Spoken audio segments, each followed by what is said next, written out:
a story.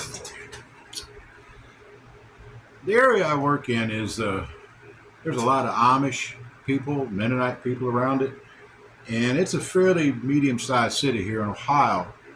Uh, and one of the things you have when you have a lot of Amish around, you have a lot of people that used to be Amish, used to be Mennonite. They'd left the faith, the religion, lifestyle, whatever you want to call it. They're no longer a part of it.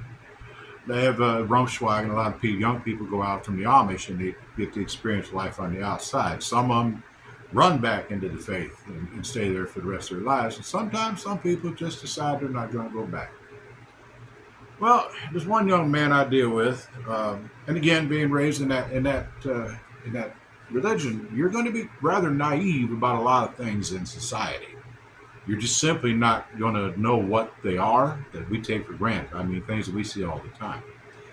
And I tried to help this guy out. And well, the young man one day, I went in there, and he asked me about these guys coming in and got skull tattoos up and down their arms and skull patches on their hats or whatever.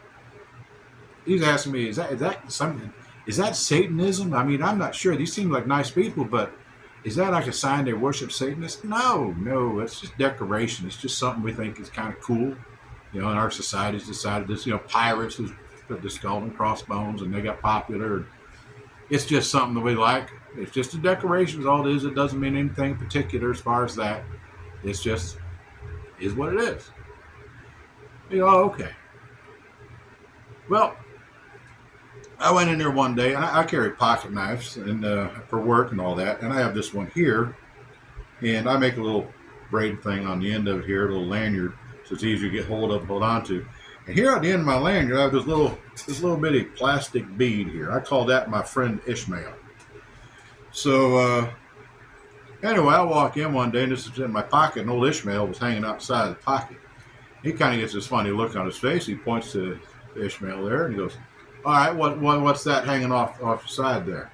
I pull, this, you want to know what this is? I tell you what, I give you a whole show. This, if you were to ask an old Romanian woman, perhaps a gypsy, perhaps a witch, these things you can never really tell, she would tell you that beyond the shadow of a doubt, without a doubt, that this will make people in treba jasno. So now you know. He looks at me and goes, "What in treba? Why is? Oh, you want to know what is in treba jasno? I tell you now. Okay, this will make people ask, what is it?" He called me a hole and walked away. I can't argue that fact. Have a good day.